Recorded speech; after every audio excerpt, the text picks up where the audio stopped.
Sveiki, kadangi vyksta daugiau visokiausių karų ir konfliktų, tai vėl tos Ukrainos naujienos nėra, kad atsidarai vien Ukrainą, anksčiau tai būdavo atsidarai Ukraina. Dabar ten vėl hučiai prieš Izraelį, tada dar Sirija irgi prieš Izraelį tenais eina, naujoji valdžia, arabų kraštai palaiko. Ir dar amerikiečių laivas bandė įplaukti į Omano sąsiaurį. Karinis laivas, kuris šaudo. Tai atskrido Irano helikopteris, sraigtasparnis ir įsakė dingti. Ir ką tas helikopteris prieš tą laivą, bet tas laivas apsisuko ir dingo.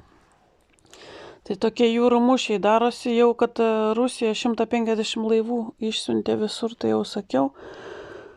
O kad nudaužė 8 vietose Starlinkus, nesakiau. Rusai nudaužė. Ten tie Starlinkai veikia per tokias vis tiek stoteles, įrenginius, tai tuos įrenginius visus 8 vietose nukalė. Ir sutapimas ar ne, kad Starlinkas sutriko visame pasaulyje, bet tai tiesiog sutapimas.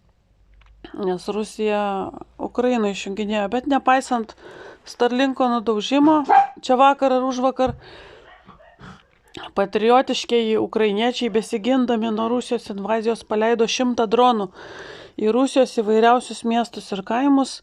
67 dronus rusai teigia nudaužę.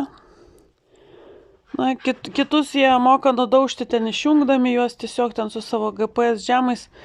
Bet žiūrėkit, visus šitus veiksmus remia mūsų čia lietuviai. Lietuva Šakalienė nuskrido pas Heksitą pasitarti dėl karių, o gavosi, kad išlenda į Fox News, sako, Lietuva duos 30 milijonų, bet Lietuva tokia turtinga, šakės, jau Lietuva tokia turtinga. Semia iš kažkur, kažkokia baba gal turi prie geldo su auksinė žuvim, nueina į tą geldą padaužo auksinė žuvį. Auksinė žuvelė duok dar 30 milijonų Ukrainai išsiusim. Tai ką tik rusai su savo raketom nudaužė ten visus tos patriotus, kur Trumpas ką tik davė. Davė Trumpas patriotus, rusai nukalė. Tai dabar duoti 30 milijonų patriotams, tai yra, tai tiesiai, tegu Šakalienė išsiųsk tiesiai į Maskvą Putinui. Nu, tai čia tas pats. Čia sudeginti pinigus. Tai žmonės nusivilia šitą teritoriją, sėdi Šakalienė ir siuntinėja pinigus kažkokiai tai vapsčiai jau ten sužlugusiai teritorijai siunčia pinigus, jie apsigins, o tai kad jie nesigina, jie puola. Kieno tie dronai, kur paleido į Rusiją, kodėl tada atsakomasis dronas į Lietuvą, tai čia iš Lietuvos gal Lietuva finansuoja tos dronus, kur leidžia į Rusiją. Kodėl dronas, čia jau grasinimas yra, kai dronas virš Vilniaus skrenda. Kita kartą 1000 dronų atskris ir nieko nepadarysit, pasirodo Glūšių valdžia neturi absoliučiai jokių priemonių. Nieko nėra. Vapšė sėdi klėdinti ministrė, kad ateis pieškom rusai su purvinais batais, dar jinai vakar klėdėjo. Mano giminės istorija nebepasikartos, durnelė tu durnelė, čia yra nevienodos iš viso sąlygos, anais laikais nebuvo atominio ginklo. Čia viskas dėl atomo, anais laikais nebuvo užkariautas kosmosas, anais laikais nebuvo ličio baterijų, jinai lygina su anais laikais. Čia visiškai netos yra aplinkybės.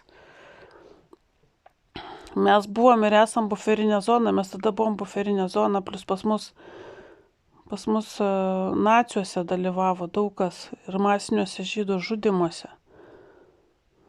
Ir tu atskirk, tremti ir kriminalinius tu atskirk, vat kai suplaka viską, tai tu tenka išnekėjai apie savo tuos ten, jeigu tu taip esi už karą, tai tu esi greičiausiai iš tų žmogžudžių, nes čia kitokio į valdžią nestato. Paima tą teisingą genealogiją, kad būtų žmogžudžiai. Žmogžudžio genas, kad būtų. Aš pati turiu šitą tragediją savo aplinkoje su žmogžudžio genu.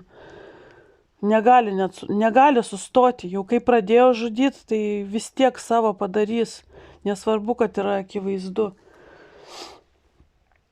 Su žmogžudžio genu pastato ir Mes kūrėme naująją Lietuvą, mes atsilaikysime prieš kokie tau sovietai 21 amžiuje, kažkie durniai sustatyti ir dar svarbiausia net neslėpia savo diagnozių. Durniai vadovauja kariuomeniai, kur nepraeitų karinės ekspertizės. Mums parenka žvalgybos vadus durniai. Suprantate, šakės visiškos, šakės, ne veltui tokia ir pavardė pastatyta. Atvirai tyčiojasi visokie portalai, o tokiam durniam tai jiems nieko. 30 dar milijonų pabels į geldą, auksinę žuvelę duos, o Paluckas, kuris vieną firmą, antrą firmą sukūrė, o trečią nupirko, dar su viena parama iš kitos firmos, kur pervaryta paskola, beprocentinė, padarys mums nekilnojamo turto tvartuko mokestį.